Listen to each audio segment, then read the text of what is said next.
खुलुमबाय स्टुडियो आं रबन बसुमतारी बारग' एम महसेब बसुमतारिनि थांग्रा लामाखौ एमसिएलए पबित्र कुमार बर'आ मावफुंना होनो थाखाय अन्थाइ खाम्फाखौ बेखेवबाय।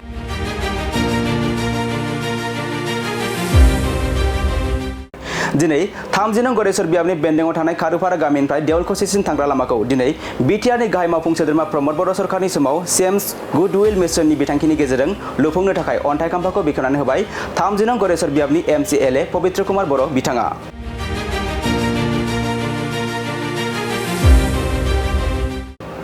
मख'नो गोनांदि थांनाय 17 बोसोराव गावनि थांग्रा लामाखौ बिटिसिनि बारग' एम महेश्वर बसुमतारिया मावफुंनानै लानो हायैखौ दिनै एमसिएलए पबित्र कुमार बर'आ मावफुंनानै होनो थाखाय दिनै अन्थाइ खाम्फा बेखेवनानै होबाय।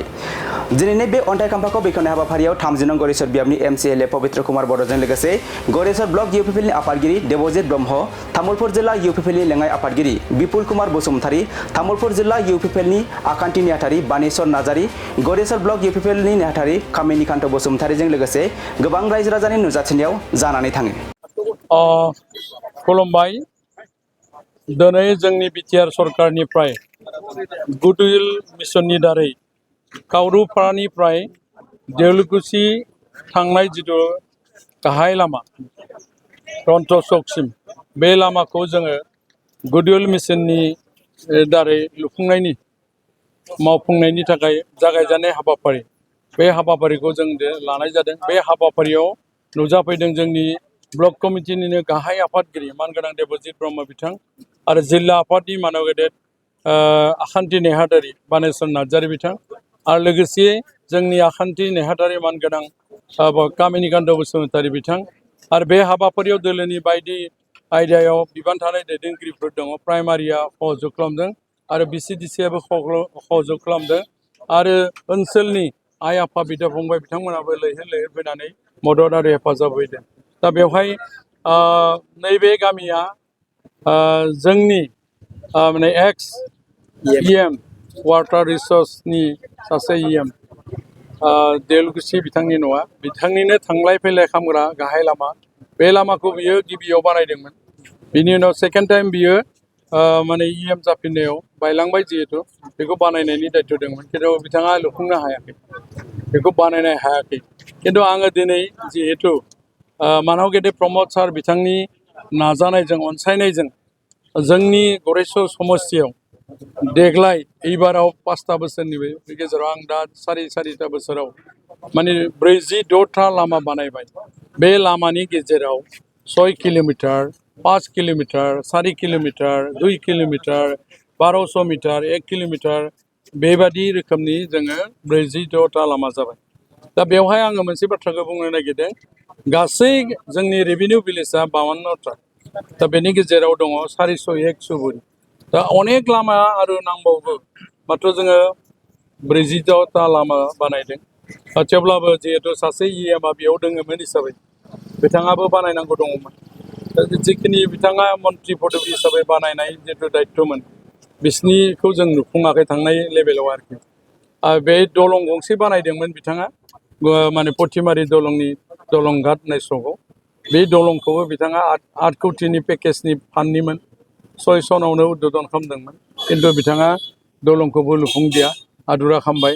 बहुद नाजानायनि गेजेरजों देग्लाय जोङो एबाराव टेन्डार खालामनानै जितु माने माबानिफ्राय सेन्ट्रेल फान्ड आरो माने स्टेट फान्डनि माने लगायनानै 7.5 कौटि टका बे जों लुफुंनायनि हाबाफारि लाबाय थादों।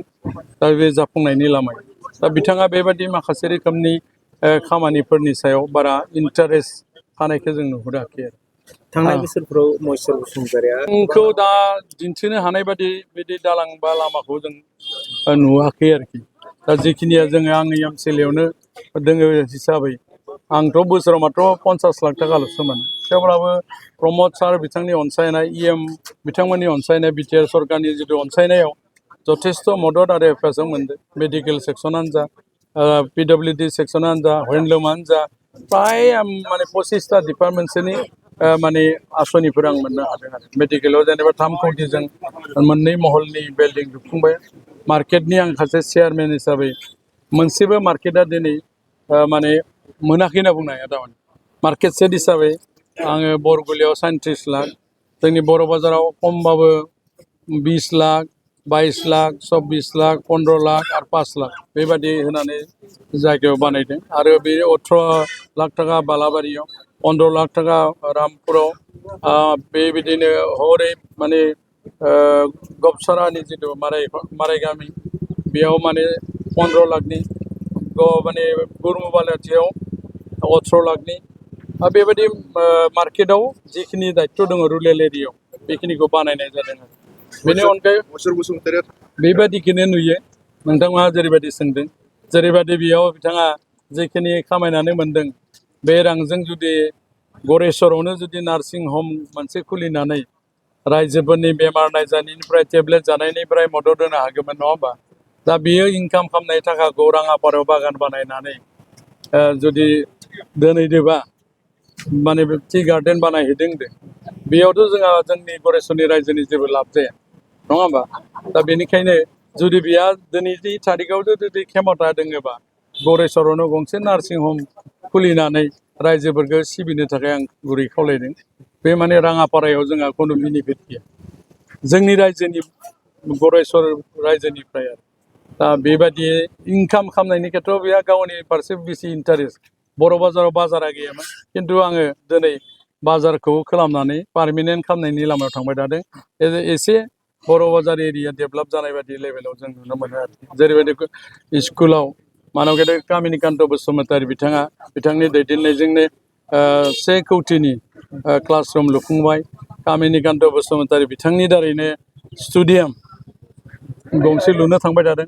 बिथाङानो नायबाय थादों मानव गेदेर जोंनि आफादगिरि देबजित ब्रह्म बिथाङा माने बिथांनि दैदेननायजोंनो माने देपारगांआव मोनसे 33 लाखनि मोजां रोखोमनि कमिउनिटि हल लुफुंनाय जाबाय आरो बेबायदिनो अडिट'रियाम हल मानव गेदेर जोंनि आखान्थि आफादगिरि लेङाइ आफादगिरि नार्जारिनि दैदेननायजों माने कमिउनिटि हल अडिट'रियाम हलखौ लुफुंनाय जाबाय दा बेबायदि आरो माखासे रोखोमनि खामानिफोर जोङो बयबो दायित्व लालायनानै थिकादारि नङा बयबो दायित्व लालायनानै खामानि मावदों बेनिखायनो समस्थिया एसे मोजां लेभेलाव फैनायखौ नुदों आरो दिनैनि थारिखआव आं दाथियै बुंदों गरेस्वर समस्थिखौ इउपिपिएलनि ट्रेक्टरनि सावगारिखौ लानानैनो जों देरहानो हानाया बास्तब जानानै फैबाय आरो खमबाबो जोङो 27,000 बा 26,000 भट मोननायनि लेभेलाव दायो बर्थमान दं लास्ट ममेन्ट जों खमबाबो 22,000 भट मोननानै देरहागोन होननानै आं दिनै दाथियै बुंदों